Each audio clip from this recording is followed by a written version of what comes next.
Acá hay que poner entendido. Bueno, buenas noches. Sí, Perdón, permíteme, Nancy, que te presente sí. para todos aquellos y aquellas que no van a poder participar en vivo hoy. Tenemos el placer de encontrarnos hoy en estos ciclos conversatorios sobre la lutería con la compañera luthier Nancy Gianoli, que es una compañera de alta performance, de alta trayectoria. Tengo el placer de conocerla de hace mucho tiempo. No voy a decir tanto ni cuánto para no tirarnos Muchos. la ficha encima, pero sí, sí, sí, sí. Para nosotros es un honor tenerte. Gracias por haber aceptado la invitación. Ella va a charlar sobre consideraciones generales en cuanto a la guitarra clásica, la criolla, la flamenca. Así que bueno, yo como ustedes saben, corto mi audio, corto la cámara, le damos la palabra a ella. Ella va a estar charlando en los primeros 25 o 30 minutos para que después habilitemos entonces sí el micrófono y podamos hacerle las preguntas que queramos. Nancy, muchísimas gracias. Adelante. Muchas gracias a vos por la convocatoria. Bueno, hablando de la guitarra clásica, española, criolla, flamenca, de concierto, es la guitarra, es una única guitarra. La antítesis de la guitarra que conocemos hoy en día sería la guitarra romántica, que era la guitarra que usaba Fernando Sor. Eh, Español, porque se llama guitarra española, justamente porque la ejecutaban guitarristas españoles y luthiers españoles. Digamos, la cuna de la guitarra es la cuna de la guitarra española. En realidad en toda Europa se construían instrumentos, pero a muchos luthiers y a muchos músicos les llamaba la atención el sonido que tenían las guitarras de Fernando Sor. O sea, cuando él ejecutaba las guitarras les llamaba la atención eh, como el sonido que tenían.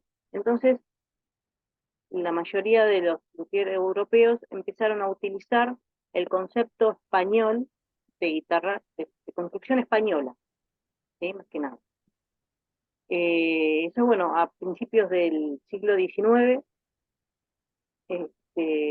fue que se popularizó el instrumento con técnicas y el estilo de Fernando Sor. En su momento le decían el Beethoven de la guitarra. Eh, y bueno, él tenía un estilo particular. Eh, cuando, cuando los luthiers empezaron a ver el tipo de construcción que tenían las guitarras españolas, empezaron a implementar en sus construcciones y en sus talleres, empezaron a implementar el tipo de conocimiento que tenían los españoles con respecto a la guitarra. Este, y es eh, Antonio de Torres, Antonio de Torres Jurado, español de mediados del siglo XIX, que perfeccionó la guitarra española, eh, introduciendo un montón de varillajes que antes no se utilizaban. Antes la guitarra era muy sencilla, no tenía todo las espinetas que tenía adentro, los refuerzos, eran muy sencillas interiormente. Eh, y bueno, les gustaba el tono que tenían las guitarras que estaban construidas justamente por este luthier. Y empezaron a implementar esta fórmula para la construcción de la guitarra. Guitarra clásica, guitarra criolla, guitarra española, guitarra flamenca, guitarra romántica. Es guitarra, ¿sí? Una misma guitarra que se utilizan en diferentes formas, en diferentes tiempos y con diferentes métodos. Justamente el luthier Antonio de Torres Jurado, a mediados del siglo XIX, consiguió la fórmula perfecta para construir la guitarra como la conocemos hoy en día. Hay muchos luthiers que utilizan el modelo Torres, tiene un sonido muy particular. Y es el responsable en marcar las diferencias entre la guitarra clásica y la guitarra flamenca. ¿Sí? Me estaban preguntando sobre la guitarra criolla. La guitarra criolla es la misma guitarra clásica. El tema es que, como estuvo tocada acá en por los criollos en Argentina, se le dio el nombre de guitarra criolla. Obviamente es guitarra española porque estaba construida en España. Guitarra clásica o de concierto. Fue Andrés Segovia el encargado o el precursor en poder utilizar la guitarra para dar conciertos. Por eso se le dio el nombre de guitarra clásica o de concierto. De ahí que vienen los diferentes nombres de la guitarra. Construcciones, hay muchos tipos de construcciones de diferentes luthiers. Y digamos, acá hoy en día, cuando uno va a comprar un instrumento, una guitarra, tiene lo que se llama la guitarra de negocio, guitarra criolla, guitarra clásica, guitarra de concierto, guitarra flamenca. Se le dan los diferentes nombres, depende del uso que se le vaya a dar. Pero es la misma guitarra. Sí hay diferencia entre la construcción de las diferentes guitarras y las diferentes maderas que se utilizan. Y después, bueno, tenemos las guitarras que son de negocio, que son de confección de fábrica y que no mantienen las condiciones de una guitarra de concierto, por ejemplo, porque se utilizan otras maderas, la guitarras económicas, ¿sí? Depende para qué se va a utilizar la guitarra y quién es el que le va a buscar la guitarra. Entonces, bueno, si bien la guitarra flamenca, no suelen haber guitarras flamencas de baja performance, digamos. Las guitarras flamencas son como las guitarras clásicas de concierto. Lo que varían son las maderas. Las maderas, los espesores, el timbre del instrumento. Buenas noches. Estoy leyendo los chats. Así que bueno, eso que preguntaban sobre la guitarra criolla era porque la usaban los criollos. Cuando se introdujo en Latinoamérica, tomó el nombre de los lugares donde se gustaba la guitarra. Y con respecto a la guitarra romántica, era más chica que la guitarra que conocemos hoy en día como guitarra clásica, y tenía tono de aquella época, ¿sí? Así que, no sé, quieren que les hable más sobre las guitarras flamencas. Guitarra de fogón, acá me dicen, exactamente, muy bien. Guitarra de fogón, guitarra para hacer el asado. Eh, y bueno, después, eh, dependiendo de las maderas con las que se construyen las guitarras, va a ser el sonido, el tono, eh, el volumen que tenga ese instrumento. Se puede llamar de concierto o no.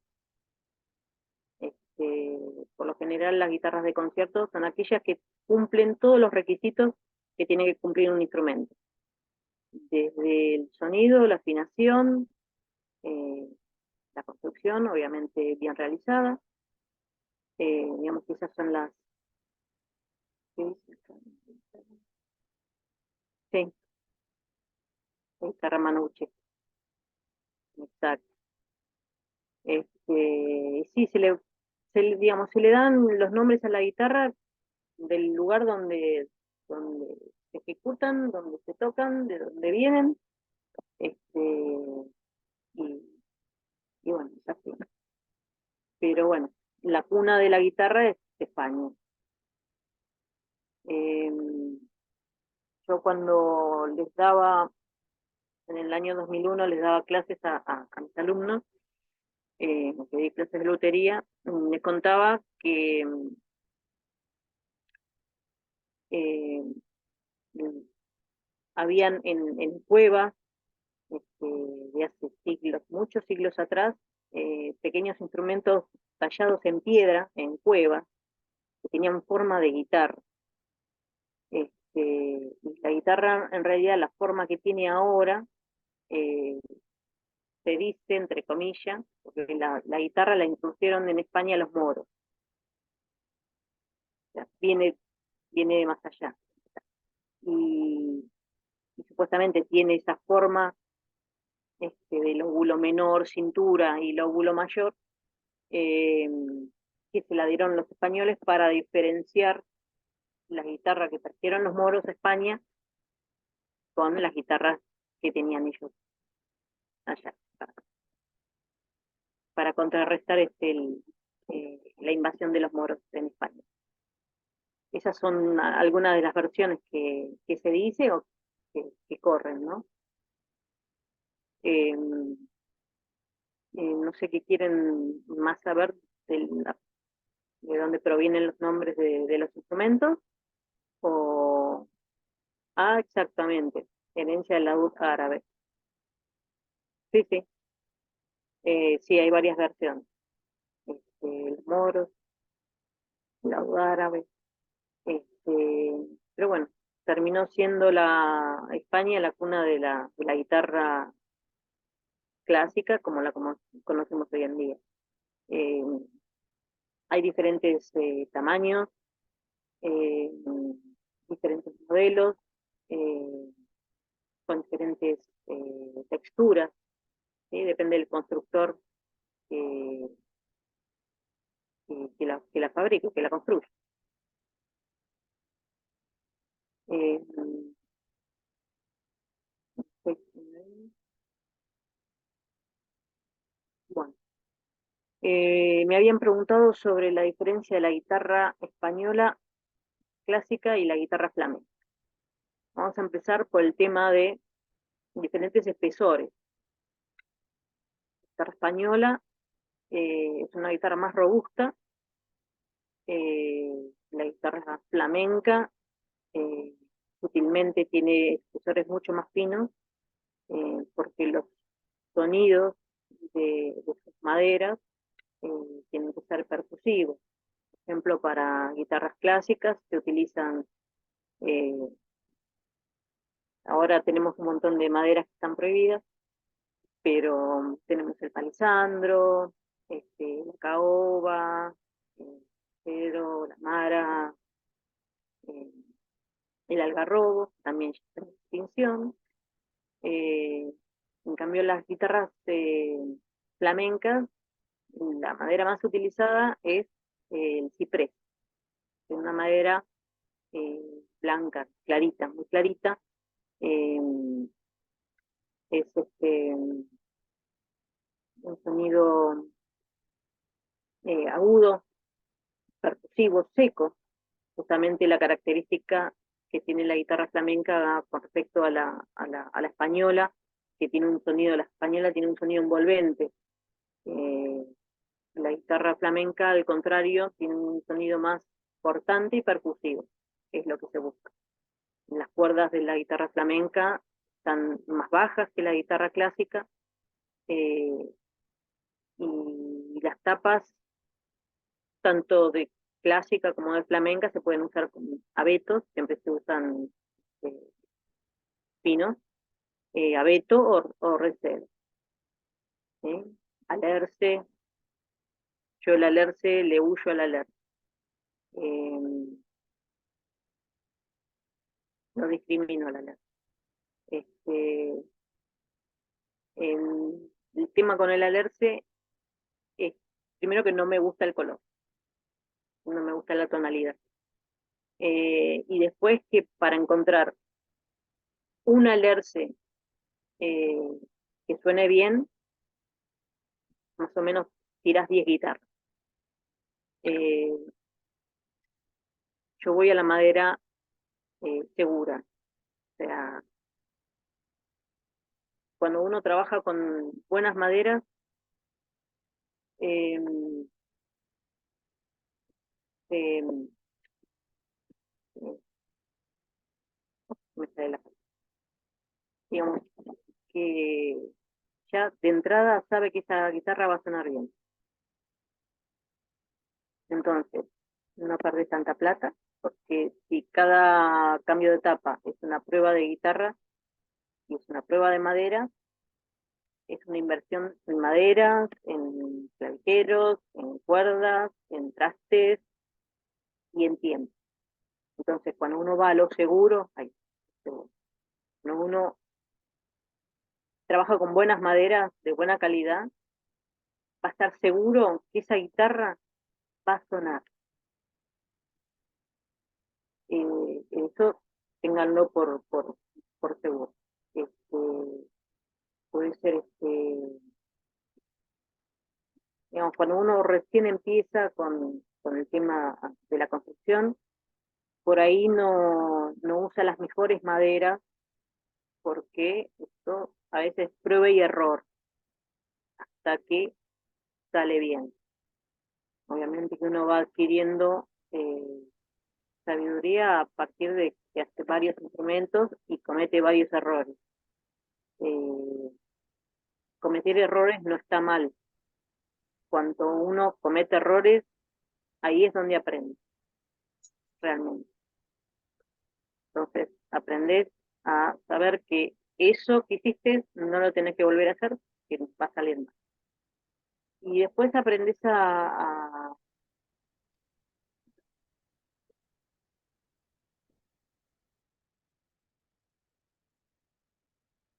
no, no, yo usé la caoba africana, esa no la usé nunca. Caoba africana sí, no por seguro que la caoba africana no falla. Eh, tiene muy lindo sonido, este, y yo justamente con la caoba cometí un error con el tema de la tapa. Uno cuando tiene diferentes, digamos, la madera de la tapa y del aro y fondo es muy importante para saber qué sonido le quiere dar a ese instrumento. Entonces, cuando yo uso maderas oscuras eh, para aro y fondo, voy a tener, digamos, más graves en ese instrumento. Eh, las tapas pueden ser de abeto o de red cedar. Si yo voy a utilizar una tapa oscura en un red cedar, le voy a dar más calidez a ese sonido. Voy a tener un grave más redondito, más lindo. A mí personalmente me gustan hacer las guitarras con red cedar. Me encanta el sonido del cedar. Eh, pero el cedar hay que saberlo combinar con diferentes maderas. Eh, yo la primera guitarra que construí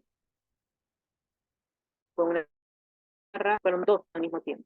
Hice una de ciprés con tapa de abeto y una de caoba africana con tapa de seda.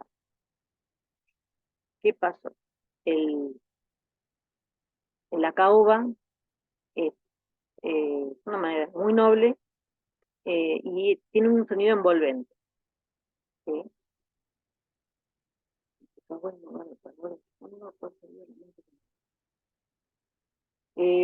Yo el nogal no lo usé nunca. Eh, a mí me encantó la caoba, el sonido que tenía. Yo utilicé caoba y en vez de ponerle la caoba, queda bárbaro con una tapa de pino abeto. Eh, ¿Qué pasa con el cedar? Con el cedar, la caoba ya es cálida y el cedar es cálido. Entonces, ¿qué pasa? Esa guitarra está llena de graves. Esa guitarra tiene un sonido muy particular y le encanta a los bajistas. Le encanta a los bajistas. Por el timbre que tiene y la calidez que tiene. O sea, refuerza todas las frecuencias graves. ¿Sí? No satura, pero refuerza las frecuencias graves. Lo que se busca entre digamos, entre la tapa, aro y fondo es que, a ver, partimos de la base que tenemos las guitarras de concierto, que tienen un sonido claro, nítido, fuerte, y las guitarras de fogón o de acompañamiento. ¿Sí? Las guitarras de acompañamiento necesitamos esos graves, y depende para que vayamos a utilizar esa guitarra, nos va a convenir ponerle una tapa de abeto o una tapa de cedro. Depende del timbre que queramos lograr. ¿Sí? Yo escuché muchas guitarras de nogal de colegas que salieron muy lindas. Este, muy lindas. Realmente, si se equivoca, aprende. Filosofía Gianoli. Daría, ¿cómo te va? Tal cual. Uno aprende de los errores. Es la única forma de aprender. Está bien, te puede salir todo bien a la primera, eh, y después en la segunda cometes errores. Entonces es preferible cometer los errores de entrada, y entonces ahí vas eh, después agilizando la construcción eh, y haciendo que los materiales, ahora que están muy caros, duren más. Este, y bueno, ya les digo, el tema de la caoba y el cedar tiene una tonalidad especial. Ni hablar del tema de los espesores, porque yo puedo cambiarle la tonalidad de acuerdo a los espesores que le vaya a dar a la madera o del varillaje que le vaya a poner. Eh, Así que también se puede jugar con eso. El tema es que una vez que está armada la guitarra, el jugar con los espesores, ahí ya se complica. Eh, a veces eh, uno tiene algún tajito de lija para meter y empezar a jugar con sacarle un poco de espesor y todo eso. Pero bueno, o sea, sacar, pues, ¿qué maderas nacionales recomendadas para fondo y aros y de paso? Sería construir una criollista como pero que suene con calidez y tenga una gran resonancia, y que tengan los sonidos que se dicen sustain. Eh, no sé cómo viene ahora el tema, yo tengo algarrobo para construir varias guitarras, pero no sé ahora si tendría que comprar algarrobo si se puede, porque sé que estaba en extinción. Eh, para mí, una guitarra nacional que, que, que suena muy bien es el algarrobo. El algarrobo lo tiraron hace muchos años para abajo, diciendo que era una madera de baja calidad, porque era nacional y porque salía barato, eh, pero mis mejores guitarras eran de algarrobo. El algarrobo es una madera súper noble. No todos los algarrobos, en especial el algarrobo negro, que es el que más sonoridad tiene. El algarrobo con el red cedar es una combinación ex prosopis nigra. Bien. Este, bueno, la vamos a llamar prosopis nigra. Eh, con el red cedar es una combinación bárbara. Y después, bueno, depende del sonido que uno quiera tener, es el varillaje que le va a poner. Desde una guitarra Torres, las guitarras Torres son el sonido tradicional español que no falla nunca. O sea, si uno quiere hacer una guitarra que suene para todos los estilos, una Torres. Torres lo que hizo una combinación, una fórmula para las guitarras clásicas y una fórmula para guitarras flamencas. Fue el precursor de la guitarra flamenca. Eh, con los espesores y con el abanicado que le dio. Eh, si quieren hacer una guitarra flamenca que funcione, tienen que ir a una torre. ¿Sí? Están las Conde también. Eh, fíjense que estamos hablando siempre de luthiers españoles. Y nosotros somos argentinos, pero nosotros adoptamos todo de todos lados. Este, y, y bueno, la otra que funciona siempre es la Ramírez. Yo, por ejemplo, me gusta ese sonido. Hay gente que no le gusta el sonido, yo no construyo guitarras que no me gusten. Eh, el que me compra una guitarra a mí es porque sabe que el sonido mío es siempre el mismo. O sea, tiendo a hacer siempre las guitarras con el sonido que a mí me gusta. Es un defecto. Un luthier no tendría que hacer eso. Un luthier tendría que este, hacer el, el instrumento al, al gusto del músico. Pero bueno, es así. No puedo hacer algo que no me guste hacer. Y me gusta el sonido Ramírez, el Torres también, pero con tres Ramírez. Exactamente, me buscan por mi sonido. Saben cómo suenan mis guitarras y bueno, quieren ese sonido. Así que en ese tema no tengo problema. Eh, sí, sí, Leonardo, así es.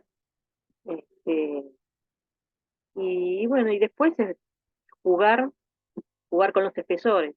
El tema es que hoy en día, con los precios de las maderas, eh, no se puede jugar tanto. Ya, uno tiene que ir a lo seguro. Este, y bueno, después las combinaciones siempre, yo siempre trabajé con, con buenas maderas, eh, y digamos, de madera nacional, solamente el algarrobo.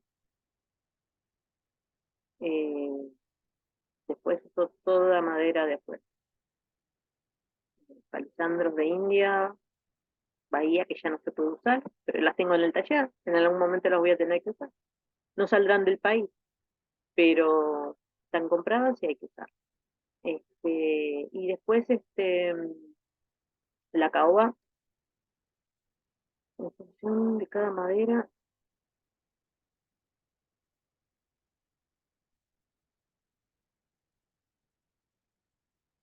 ¿cómo determino los espesores? Bueno, eh, es una buena pregunta. Eh,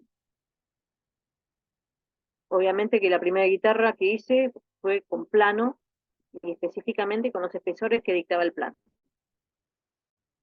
Bien, muchos planos que supuestamente eh, supuestamente son originales y vienen con los espesores originales y te dicen tenés que hacerlo con 0,025 espesor y bueno, fíjate que no te puedes pasar de eso, pero ¿qué pasa? La madera no toda es igual, ninguna madera es igual que la otra. Entonces, si yo me voy a guiar con respecto a un plano, la misma guitarra con diferentes maderas de diferentes árboles me va a sonar diferente si yo mantengo los espesores del plano. Por ahí, por casualidad,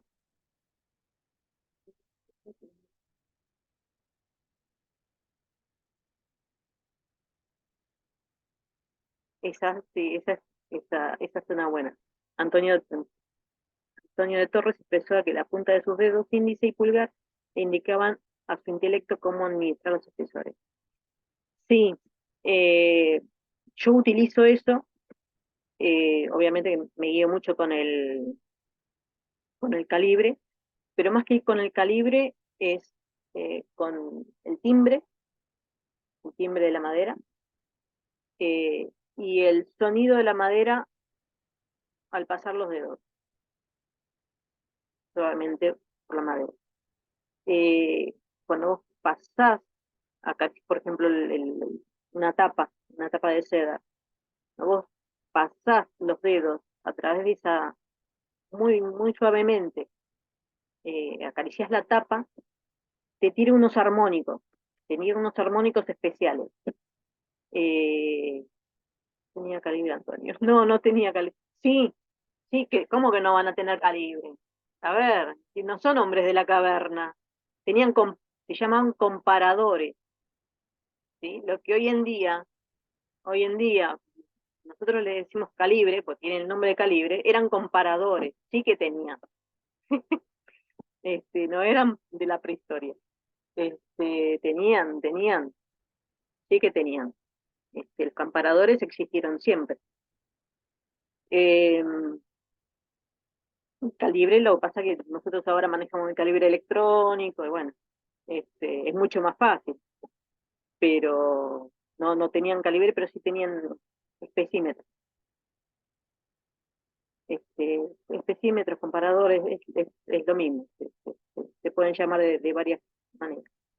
Este, entonces, eh, el timbre que yo busco cuando hago una guitarra, primero detecto la tapa para ese aro y fondo, porque no todas las tapas van con ese aro y fondo. Entonces, primero detecto el sonido que me va a tirar ese aro y ese fondo, dependiendo la rigidez, o sea, dependiendo el espesor del aro y el fondo, yo voy a darle un tono, ¿sí? A esa madera. ¿Sí? Yo la golpeo y tiene un tono. Eh, a mí me gustan las maderas de aro y fondo con mucho espesor. Mis guitarras son pesadas, no son eh, me gusta mantener el cuerpo del instrumento, ¿sí? Porque ¿cómo funciona la guitarra? ¿Qué es la guitarra en sí? La guitarra acústicamente funciona como, la tapa funciona como un parche, ¿sí? Y la caja funciona como un tambor.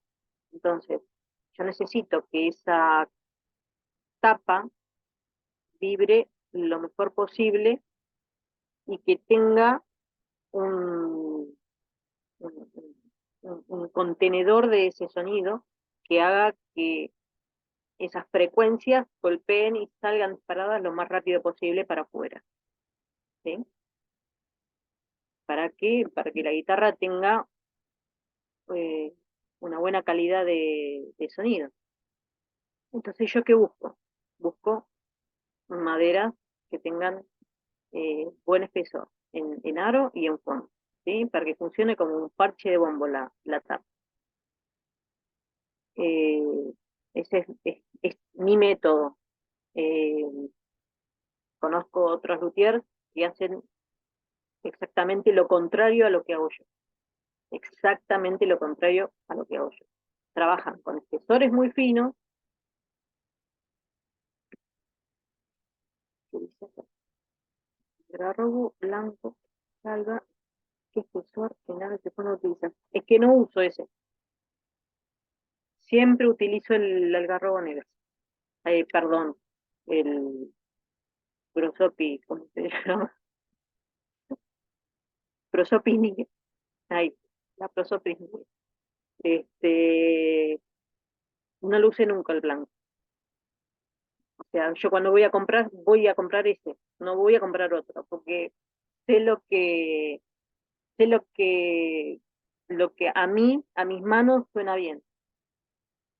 Ah, bueno, ya no es prosopis. Bueno, algarrobo negro, algarrobo negro, ya está. Si todos lo conocemos por algarrobo negro. Ahora los nombres que le pusieron son diferentes.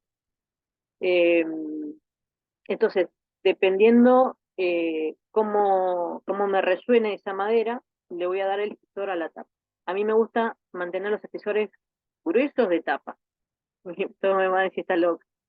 No, yo mantengo espesores porque me gusta que el sonido sea envolvente y cálido. Y me va a decir, bueno, pero también lo podés lograr con un espesor fino.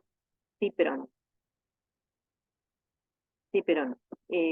Lo que suelo hacer es el centro de la tapa, hacerlo obviamente que no va a ser una tabla, ¿no? Tiene que vibrar. Es pesado, el espesor es grueso. Sí, sí, lo que pasa es que las tapas de las Molmon son un papel con carbono, si no se parte. Este, sí, también se puede hacer espesores finos de guitarra, de, de aro y fondo, que sean finos, y ponerle muchas varillas, o sea, ponerle mucho refuerzo, ¿sí? Entonces voy a hacer una guitarra liviana, pero que esté bien contenida, ¿sí? Que me sirva como, como un, como un bombo, eh, para que la tapa pueda vibrar libremente. Y entonces, ahí sí, en todo el borde de la tapa, ahí sí los espesores son más bajos, ¿sí? Para que justamente la tapa haga esto, pueda vibrar, pero que no pierda la calidez tímbrica. Entonces, mantengo este sonido que a mí me gusta, ¿sí? Y que la tapa pueda vibrar y pueda ejercer su función libremente. Eh, las espinetas tampoco las pongo siempre igual. Depende de la tapa, va a ser la abertura que le dé al espinetado. ¿Por qué? Justamente. Eh, las tapas tienen centros nodales, eh, hay que tratar de matar lo menos posible la vibración de la tapa. Si la tapa es muy flexible, entonces ajusto más el varilla. Si la tapa es muy rígida, ahí abro más el varilla. Y ninguna guitarra mía tiene exactamente la misma distribución de las varillas, porque en función a cómo es la tapa, la flexibilidad en ambos sentidos, ¿no? Como, como, como ejerce la fuerza a la flexión, a la contorsión, a la compresión, eh, pero bueno, eso lo van a ir adquiriendo con el tiempo. Eh, Vamos a utilizar la tabla. Vamos a reducir ciertas frecuencias, sí, pero nunca podemos agregar algo a través de la espineta. Sería bien esa estimación. Podés agregar. Vos con las espinetas le podés cambiar la frecuencia a la tapa. Se puede. Eh, Tanto sacar madera como sumar madera, se va a cambiar. la afinación de la tapa, se van a cambiar los centros nodales de la tapa. Y las frecuencias también. Perdón, Nancy, tengo una consulta. Sí, sí. ¿Qué tal? Si agregás, por ejemplo, espinetas en la zona de graves, a modo como lo haría un violín o un cello, que le ponen esa espineta para reforzar graves, La ¿surtiría un cadena, efecto similar la en la cadena. guitarra? A ver, el varillaje de las tapas funciona como un ecualizador gráfico. Tenés los graves, medios y agudos, ¿sí? Dependiendo del sonido que quieras, que tenga más graves, que tenga medios o que tenga más agudos. Es la cantidad de varillaje que le vas a ingresar o cómo ingresar ese varillaje. Entonces, cuanto más en la zona de los agudos, cuanto más varilla le pongo, más voy a agudizar esa parte, ¿sí?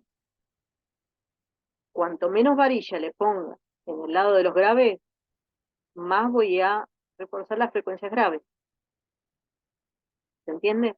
Porque dejo vibrar más la tapa, ¿sí? No estoy anulando las, las, los nodos, los vientres que tiene la tapa, ¿sí? Excelente.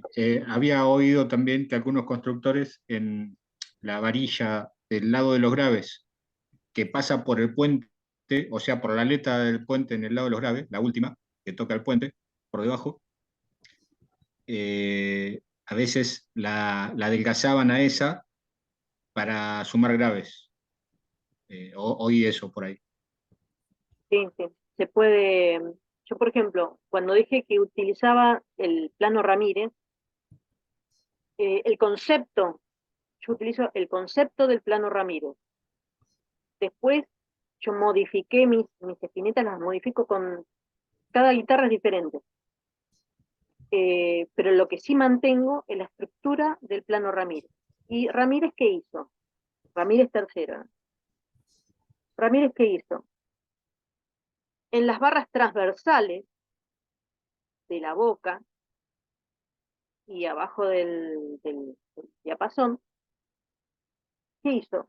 Esas dos barras transversales les dejó un huequito, una abertura a la altura de los graves. ¿Para qué? Para que la transmisión de ese grave hasta la, continúe toda la tapa, ¿sí? Que se extienda en toda la tapa. Vos fíjate, cuando la cuerda hace vibrar la tapa, entra en resonancia toda la caja,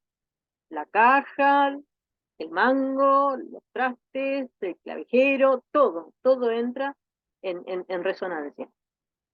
Entonces, lo que hizo Ramírez III es abrirle el, eh, la barra transversal para que ese grave continúe por la tapa, ¿sí? O sea, sumar más amplitud para los graves. No así para los agudos. En los agudos, ¿qué hizo? Puso espinetas bien en ángulo para trabar la tapa y que no se mueva. Entonces, cuando yo tengo rigidez, tengo agudos. Cuando yo libero la zona, tengo grave. Nancy, y con respecto a la parte de los agudos, Perdón, Nico, perdón, gracias. Porque sí, habilitaste de una el micrófono, sí, de una. No, y no hay problema. Vamos ordenadamente, como sabemos que son estos encuentros, sí. Ya Nico habilitó el micrófono, entonces vamos a habilitar el micrófono para que tantos otros compañeros y compañeras también hagan sus preguntas y no sea esto un diálogo bipersonal, ¿cierto?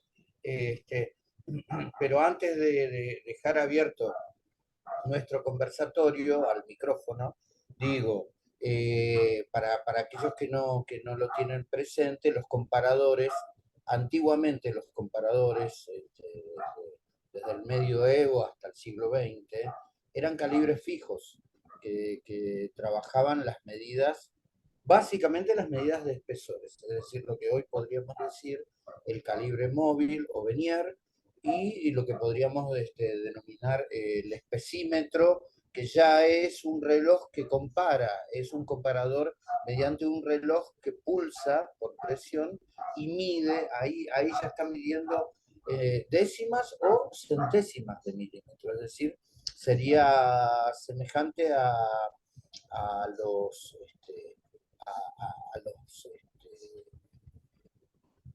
instrumentos de medición de centésima y milésima de milímetro. Por otro lado, cuando estaban comentando acerca del algarrobo, yo les tiro un tip de aquellos que somos recolectores y reciclamos. Les tiro el tip de cama vieja. Algarrobo igual cama vieja. Entonces, si de repente andan por estos paseos de antigüedades o tienen la posibilidad de encarar las camas antiguas, sus respaldos, por supuesto que toda la estructura también, pero principalmente sus respaldos y lo que sería la parte de los pies de la cama, algarrobo a full, de primera, algarrobo de primera. Si pegan respaldo de algarrobo, es decir, lo que sería la cabecera de la cama, ahí tienen para sacar tapa, fondo, lo que quieran, aro, lo que quieran. Y bueno, y también por último, como comentario de lo que está comentando Nancy, sobre todo para los compañeros y compañeras que recién están haciendo sus primeras experiencias en el mundo de la lutería y en el mundo de las tapas armónicas, ya sea del instrumento que sea, ¿no? De alguna manera los espesores, el juego de los espesores, para que vibren esas maderas que estamos trabajando, va acompañado con la densidad que tiene esa madera. Es decir, volvemos siempre sobre lo mismo, es decir, Nancy, es que esto es un tema recurrente que siempre estamos trabajando y que está buenísimo siempre trabajarlo, porque la relación de los patrones físicos y las resistencias físicas que tienen las maderas nos permiten, es decir, sus módulos, su densidad, nos permiten jugar también con esos espesores. Bueno, nada, dicho esto, habilitamos micrófono, estaba Nacho, adelante Nacho, seguimos adelante. No, lo inhibiste yo, No, Nico era el que estaba hablando. Nico, claro. ¿Puedo, Rafa? Si puedo, continúo. Perdón, no sabía que había que levantar la mano. Eh, eh, no, yo, Nancy, retomando lo que contabas antes, te quería consultar, perdón, que consultar no, quería comentar, que cuando vos decías que agregabas mayor espineteado en el lado de agudos para lograr una mayor rigidez, también sería satisfactorio reducir el espesor para mejorar, digamos, la transmisión de la frecuencia aguda Sí, sí, al mismo tiempo. se pueden hacer ambas cosas. Sí, sí, eso es una ecuación bueno, que hay que, vos cuando golpeas la tapa, cuando tenés golpeas la tapa, podés saber eh, cuánto, no, por oído, cuánto le diste este, de rigidez. Sentís que está más agudo, ¿sí? Y después, bueno, puedes trabajar con los espesores. Agregar madera siempre se puede. El tema es cuando una vez que sacas,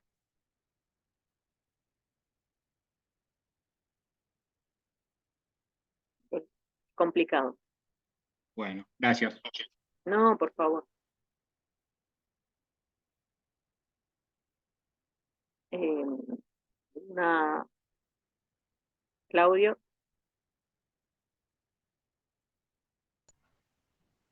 Sí, una consulta, Nancy.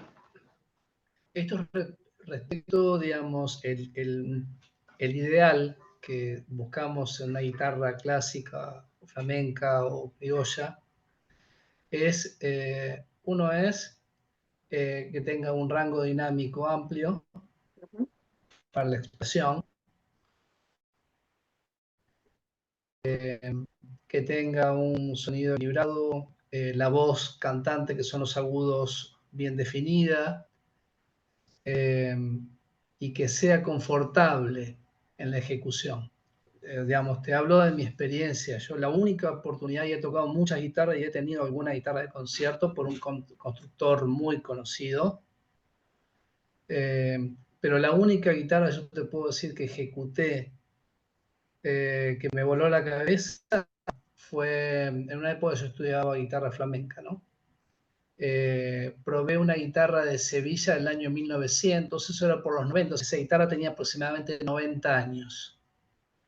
De todo lo que he probado, y no fueron pocas, la única guitarra que yo te puedo decir toqué en serio. Tenía todo. Fundamentalmente, cuando uno le toca ejecutar obras que tienen cierto compromiso, la confortabilidad es una variable determinante, porque vos en Totalmente. ciertas regiones del diapasón te rompes la mano y no la haces sonar por más que haya estado 50 años haciendo técnica. Bueno, esa es la Entonces, diferencia, perdón, es la sí, diferencia entre una guitarra de concierto y una guitarra común de negocio. Es uno de los... sí, entonces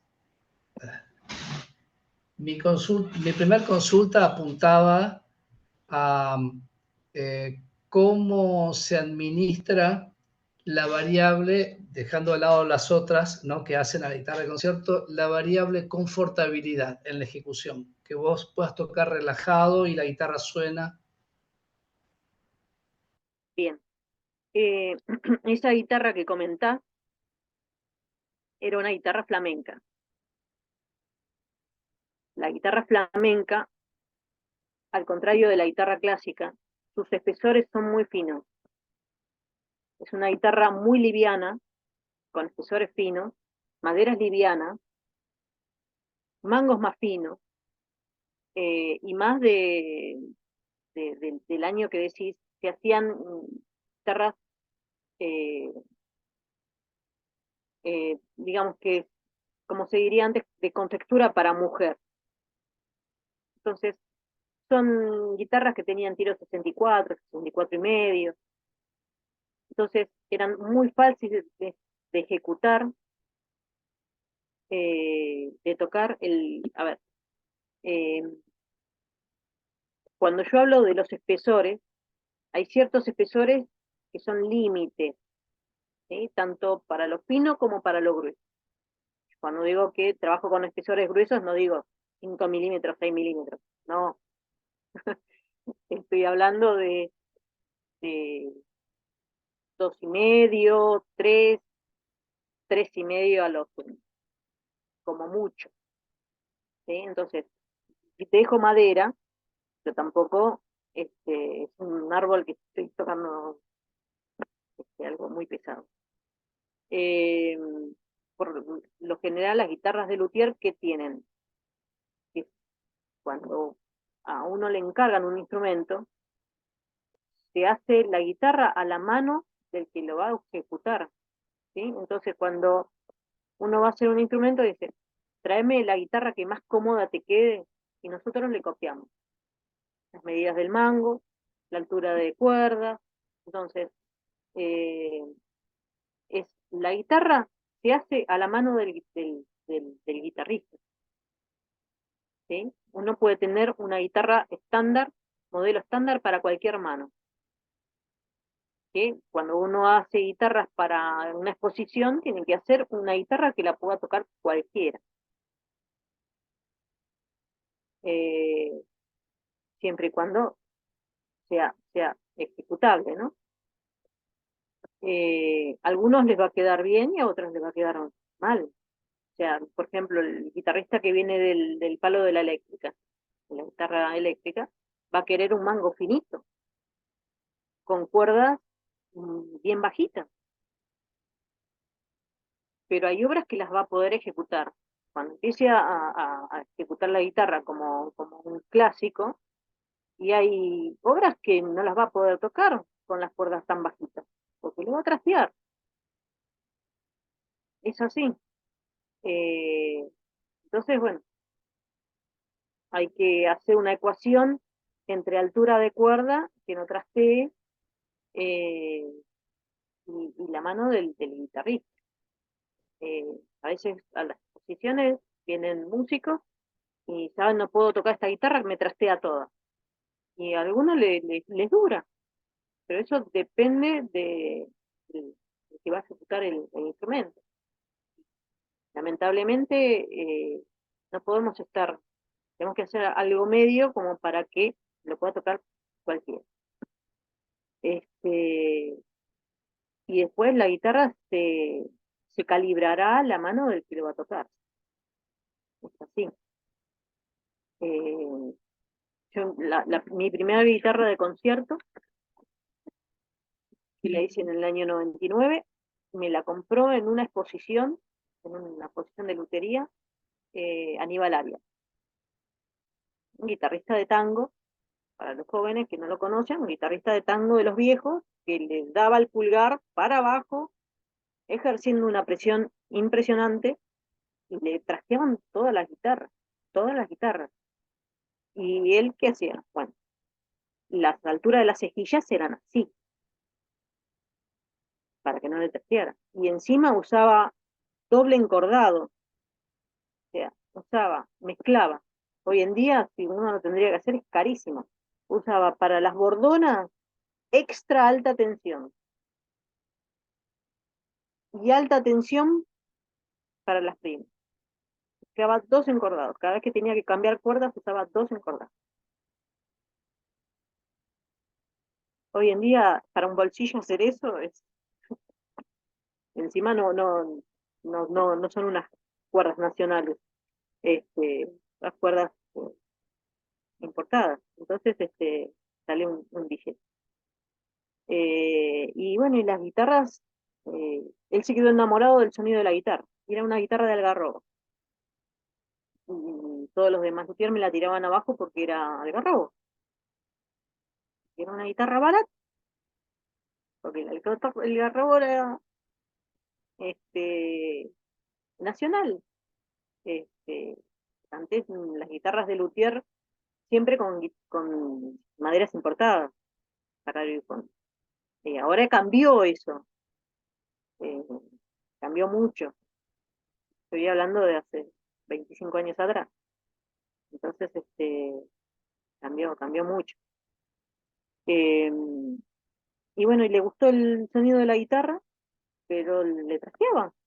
Porque, claro, tenía una presión, y el pulgar para abajo,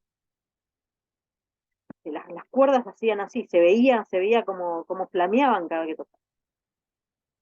Y bueno, y cada músico tiene su toque y hay que calibrar la guitarra para cada uno. Y bueno, y la guitarra es personal y no se presta. La guitarra es personal y no se presta. Después viene el amigo, che, ¿me presta la guitarra? Ah, pero esta guitarra es re dura, no la puedo ni tocar. No fue hecha para vos, fue hecha para el otro. Pero esta guitarra me trastea toda, es una manteca, yo no la puedo tocar. No es para vos, no fue programada. Entonces, es un tema, los guitarristas que se prestan la guitarra, y hacer una guitarra acá. Hay, recién había otros luthiers de guitarra clásica, se me fueron. Este, que seguramente van a compartir mi opinión, porque es así. Volviendo a la guitarra flamenca. Los espesores de la guitarra flamenca son mucho más finos, mucho más cómodos. eh, Perdón, estoy leyendo ahora. Selección de construcción, usar maderas nativas, por algún lugar que de su manera permiten la libertad. No, ¿por qué de vino? Eh, digamos, yo antes de hacer la primera guitarra de concierto, que hice, la hice mitad en mi casa, mitad en el taller de la usado. que yo había aprendido lutería con, no sé si alguno sabe, o escucho nombrar al maestro Ponzo, Franco Ponzo. Daba lutería en la escuela eh, técnica número 11, en la Manuel Belgrano, que está en Cochabamba y Anfunes, en Cava. Sé que ustedes, algunos no son de capital, entonces por ahí no lo conocen. Y de luthier, yo lo conocí ahí porque yo fui a hacer el curso de estructuras antisísmicas y cuando vi que entraban y salían con madera con formas de instrumentos, me metí y ahí empecé mi curso por la lutería, en el año 96. Y, y bueno, este hombre, digamos que nos enseñó a construir instrumentos, pero sin planos, sin medidas, sin nada.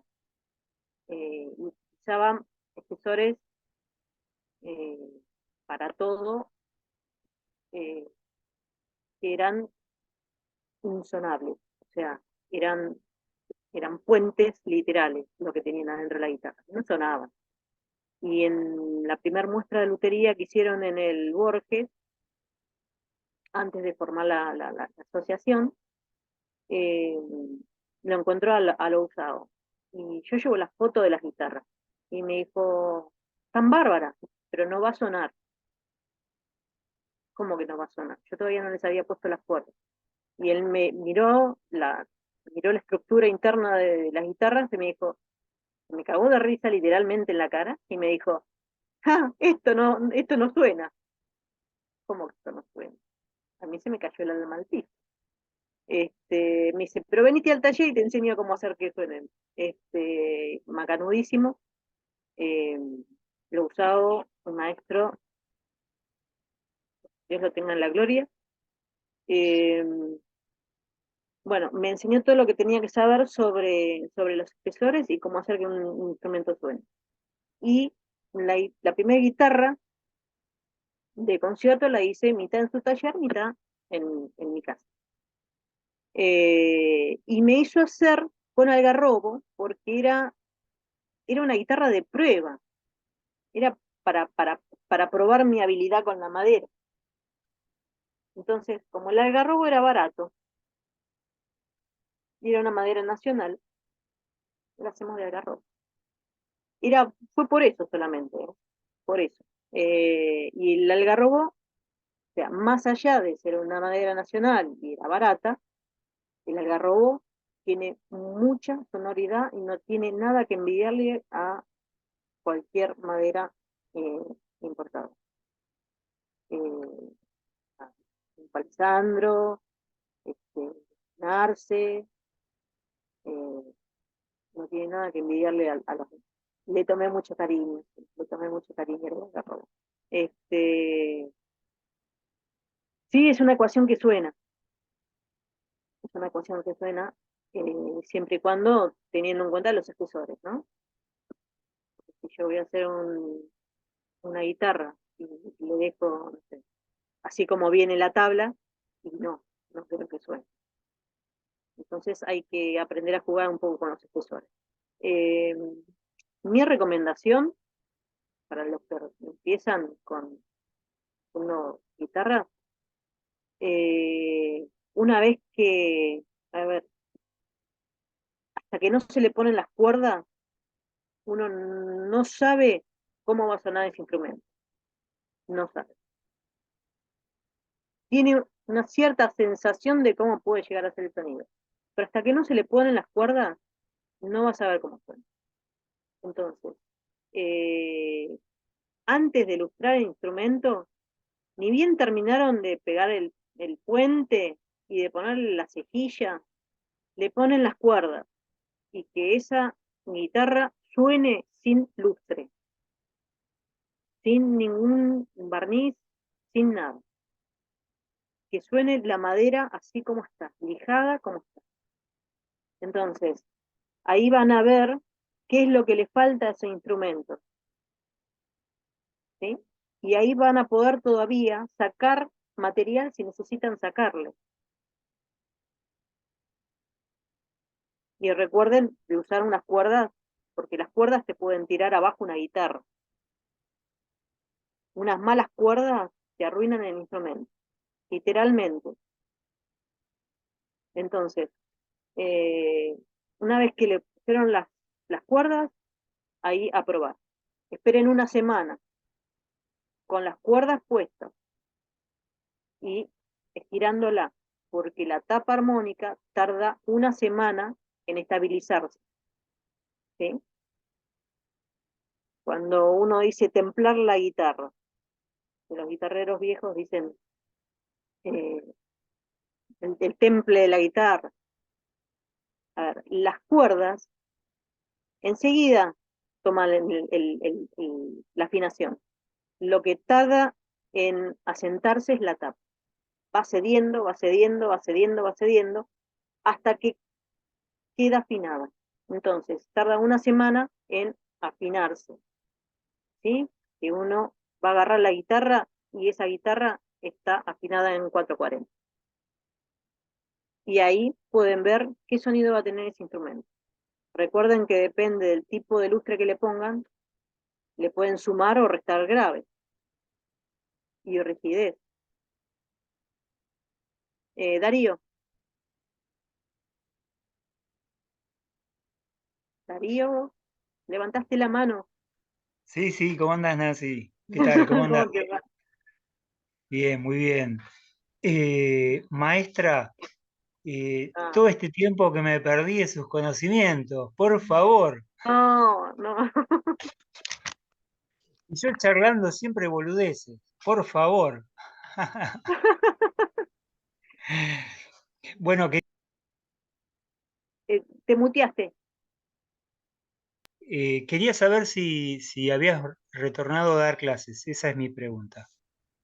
No, de lutería no. O sea, sí doy clases, pero no de lutería. Doy electrónica y electricidad. No. Discúlpame, das clases no de lutería, me perdí la última parte. De electrónica y electricidad de primer año, en el Otto Krause. Ah, está bien. Bueno, serás tan buena como con la electrónica y la electricidad, me imagino. Y no tenés planes para retornar. Disculpen a los compañeros que sigo utilizando este tiempo. Planes hay, planes Y, hay. Me han sugerido, me vienen insistiendo muy insistentemente. El tema es el tiempo. El tiempo, tiempo, el tiempo. Es más, me gustaría estar construyendo en este momento y no estoy tapada de reparaciones hasta acá. bueno, Así que, solamente eso. Yo te agradezco hasta el momento lo que hemos escuchado y bueno, sigo escuchándote y a los compañeros. bien, gracias. ¿Qué cuerdas recomiendo? Eh, yo las que uso para mis guitarras, que sé que con esas cuerdas van a sonar perfectamente, son las Sabarés, las Corum Alliance de carbón. Alta tensión, alta tensión. Otra de las cosas, cuando le pongan las cuerdas, pónganle, cuando recién termine el instrumento, pónganle, aunque después le cambien la tensión de las cuerdas, cuerdas de alta tensión, para hacer que los armónicos despeguen más rápido de la caja. ¿Sí? Cuerdas de alta tensión, ni bien termina el instrumento. Eh, y va a hacer que ese instrumento explote, literalmente. Después, depende de quién lo vaya a tocar, le pueden cambiar las cuerdas y le ponen tensión media, pero la tapa necesita ser excitada lo más rápido posible para que suene lo más rápido posible. Eh, y después, bueno, el sonido original, el primer sonido que tienen eh, las guitarras, si esa guitarra la incorporan y quedó colgada y no se tocó, y esa guitarra va a tener el sonido original, el primer sonido que largó cuando se le puso las cuerdas. Es increíble, pero a medida que esa guitarra empieza a ser tocada, empieza a largar y largar y largar y largar armónicos. No para de crecer en sonido y en calidad tímbrica. Entonces, no es lo mismo tener una guitarra terminada, colgada, 1, 2 años, 3 años, que una guitarra que está recién terminada y se la ejecuta todos los días. ¿Sí? Esa es una propiedad mágica que tienen las maderas. Darío y Jonathan, ¿quién va a hablar primero? No sé, el que quiera. Bueno, voy yo, no sé si Darío le quedó la mano levantada. ¿Qué tal, Nancy? ¿Qué tal, compás? Estuve medio yendo y viniendo porque estaba ahí dando una clase y no sé si ya hablaron al respecto, pero ahí vi que comentaban sobre que trabajás con Algarrobo. Bueno, y al principio te escuchaba hablar sobre la diferencia entre las guitarras flamencas, las guitarras clásicas. Eh, Mi pregunta es si vos, o sea, al trabajar con diferentes materiales para el fondo y los aros, eh, ¿usás alguna madera en particular pensando en ya buscar orientar el audio de ese instrumento con esa madera? ¿O ponele con el algarrobo, te podés llegar a manejar con los diferentes espesores e ir trabajándola como para orientar una guitarra, no sé, para que suene con más presencia de graves o con más presencia de agudos, ya desde el fondo y los aros de la caja en sí, y después trabajarlo con la tapa, o no le das demasiada importancia? Sí, sí, sí. Depende de la densidad de la madera. Hay maderas más duras y por ahí le doy menos espesor, porque al jugar con la densidad, como decía Rafa hace un rato, que me había olvidado de eso, en la palabra densidad, eh, no hace falta darle tanto espesor. Entonces, en función de la densidad de la madera, vos trabajas con los espesores. Obviamente que te fijas en la rigidez que vas logrando una vez que le pusiste los refuerzos, ¿sí? Te fijas la rigidez que tenga transversal y longitudinalmente la madera, y después, una vez que le pusiste las barras, también. Sí, sí. Sí, eso es una ecuación.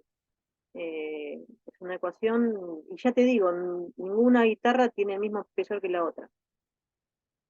Eh, cal- Calculo que hay luthier que hacen guitarras con siempre el mismo método y siempre el mismo varillaje y siempre eh, el mismo espesor, pero la madera es algo que tiene vida, y ninguna madera es igual que la otra. Y una madera que secó de un lado al sol y del otro lado a la sombra tiene diferente, del mismo árbol, tiene diferente sonido.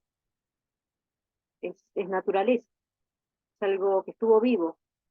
Entonces tenés que sentir para dónde dispara eh, lo mejor de de esa madera. Es medio metafísico, pero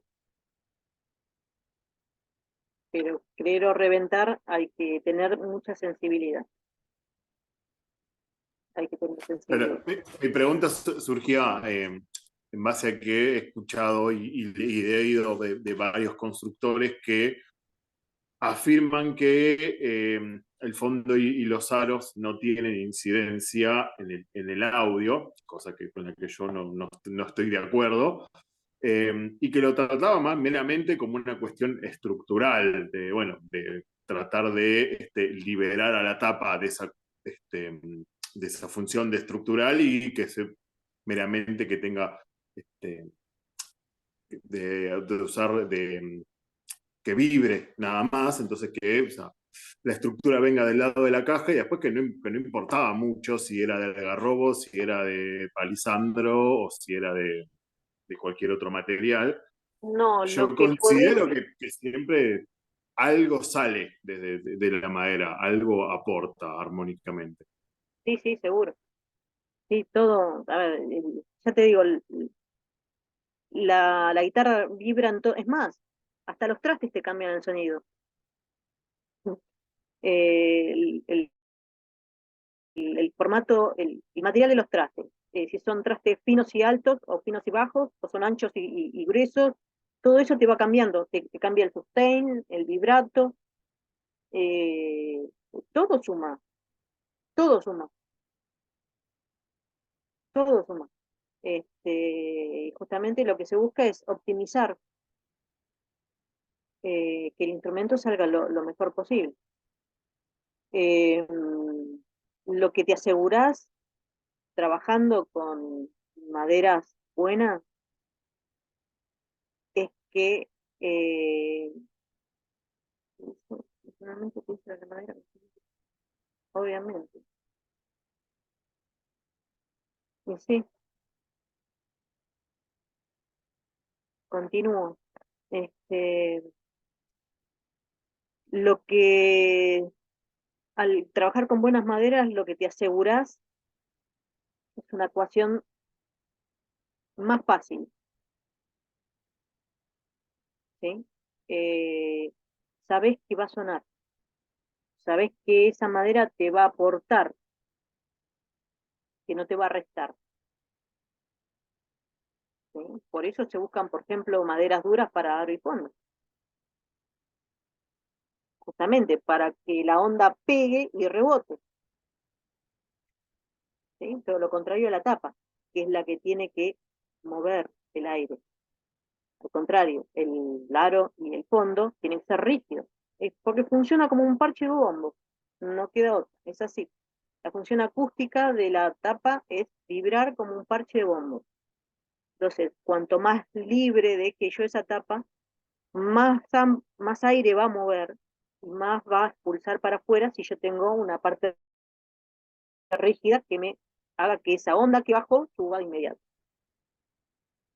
Eh, con eso también se juegan mucho eh,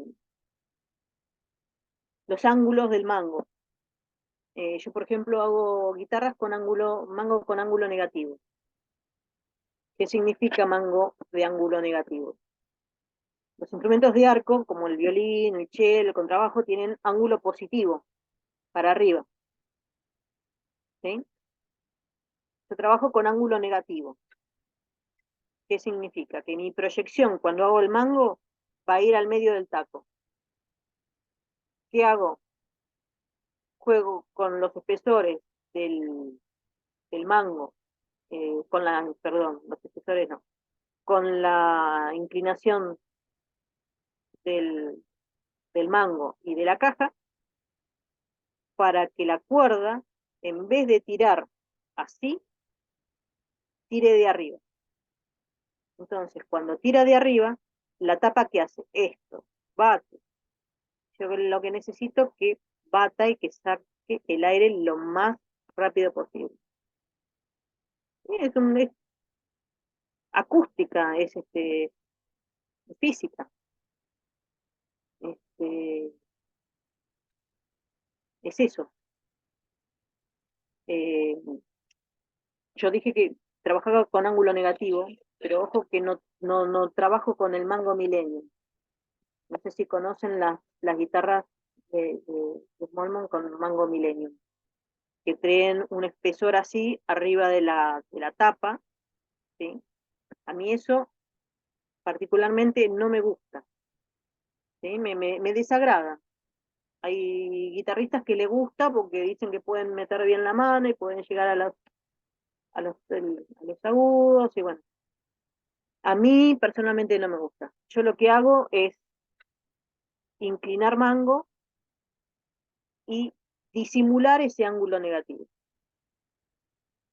¿Sí? Yo disimulo el ángulo negativo, mis guitarras tienen muy poquitito, se nota que no es ángulo cero, se nota que es ángulo negativo, con la vez así y el mango está así, pero por fuera no se nota, ¿sí? Porque yo proyecto antes de construir, antes de cerrar todo. Eh, ¿Y qué hace eso? El ángulo negativo hace primero que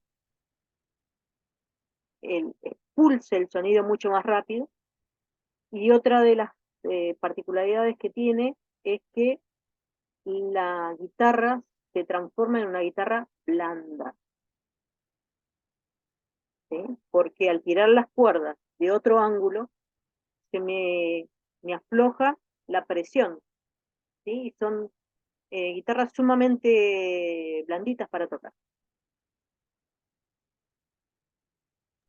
Permiso, Nancy. Nancy. Permiso, Perdón. Nancy. Permiso. ¿Estamos? Miren, sí, estamos en 1 hora y media de charla ya. Si ustedes quieren hacer alguna otra, digamos 2 preguntas más y después cerramos, porque tampoco es cuestión de que la tengamos a Nancy toda la noche. Nos En fuimos todo por las caso, si ramas, ustedes quieren, podemos la rama de habilitar, los árboles, claro. No, podemos habilitar otro encuentro más adelante sin ningún como problema. quieran. Podemos Claro, hablar de claro. lustres, podemos hablar, no sé. Bien. Ojo, que te estoy tomando la palabra, querida Sí, maestra. Es un placer charlar contigo. Entonces, bueno, sí, me alegro. vamos con 2 preguntas más y después hacemos el cierre, ¿ok? Yo voy a cortar la clase. Bueno, me parece que no hay preguntas. Yo te iba a hacer una pregunta, más que nada también un comentario. Esto que vos decís del ángulo negativo, yo lo he notado que muchos charangos bolivianos vienen no con el ángulo, no con el ángulo negativo en el mango, sino que el diapasón lo hacen en el traste 0, cuando llevan, lo hacen con mayor espesor, y en el traste 14 o 16 mucho más bajito. Que yo notaba esto, de que era mucho más blando, tiene 10 cuerdas, un tiro de cuerda mucho más corto, mucha tensión. Bueno, después de ver y tener muchos instrumentos en las manos, deduje que podía hacer algo de eso y lo empecé a implementar en los instrumentos que construyo. Y también me pasó que hacía que o sea, el charango hace que el puente se deforme un montón, con las 10 cuerdas tirando.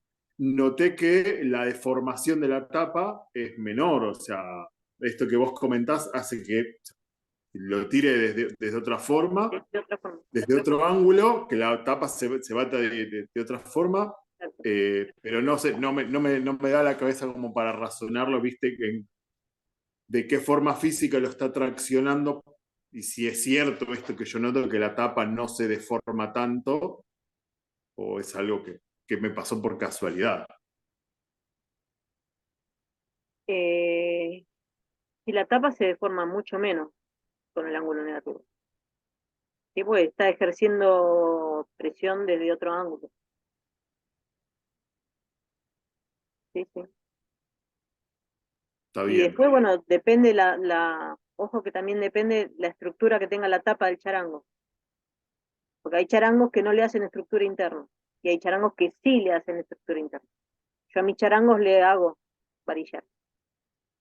Sí, yo también se los hago y se deformaban levemente antes de hacer esta modificación, y después de hacerlo no se deformaron, pero en lo más mínimo. O sea, le pones una regla y sigue en la misma forma de una vez desde cuando lo ensamblé. Claro. Pero bueno, esa era mi duda, ¿viste? Saber si era que estaba estacionando mejor la madera o que estaba laburando un poco mejor ese lado, y no saber si era eso. Porque tampoco no hice 50 charangos con esa modificación como para darlo por cierto que sea de este lado. Y Así después, que, bueno, la otra es trabajar siempre con madera seca. Siempre con madera seca. Porque si vamos a utilizar madera que está verde, y se va a revirar todo. Sí, Nico. Nancy, lo mío rápido, yo te quería consultar cuando hablabas del mango con ángulo negativo, si el mango lo hacía, o sea, la construcción tradicional española para hacer el mango, o si es un mango desmontable. No, no, no, desmontable no. No. Construcción española, este, no, no, desmontable no. He visto guitarras con mango desmontable, a mí me da miedo. Creo que bueno, una cosita. Otra, otra clase. Bueno, después vamos a tener otra clase si quieren. No sé si quieren hablar después de los lustres o lo que quieran. No, no, no hay problema. Bueno, No, no, no soy bueno, de las que retienen información. bueno, cumplidas las dos últimas preguntas, estamos en condiciones de decir que hemos tenido nuestro encuentro con la maestra Nancy Gianoli, ¿sí? Para todos aquellos compañeros y compañeras que viven en otros lugares, en otros países inclusive, ¿eh? Y cuando estén viendo este video, comentarles que es una de nuestras referentes copadas de la guitarra clásica, de la guitarra criolla, de la guitarra tanguera, ¿no? Que poco hemos hablado de esto ahora y lo tenemos que hablar después, no, en otro encuentro. Ahora bien, yo lo dejo en manos de los compañeros y de las compañeras que han participado del encuentro hoy para que ellos dispongan en qué momento de acá para adelante hacemos otro encuentro contigo. ¿Te parece bien, Nancy? Sí, sí, perfecto. No, gracias a ustedes por estar ahí y aguantarme. Ha sido un placer y agradecerte nuevamente, ha sido un honor tenerte con nosotros. Un gran abrazo a ustedes, decirles que próximamente Sebastián Núñez, próximamente Daniela Santoyo, una colega de México. Bueno, ahí se estaban programando los coloquios, los conversatorios. Gracias a todos por participar. Un abrazo grande.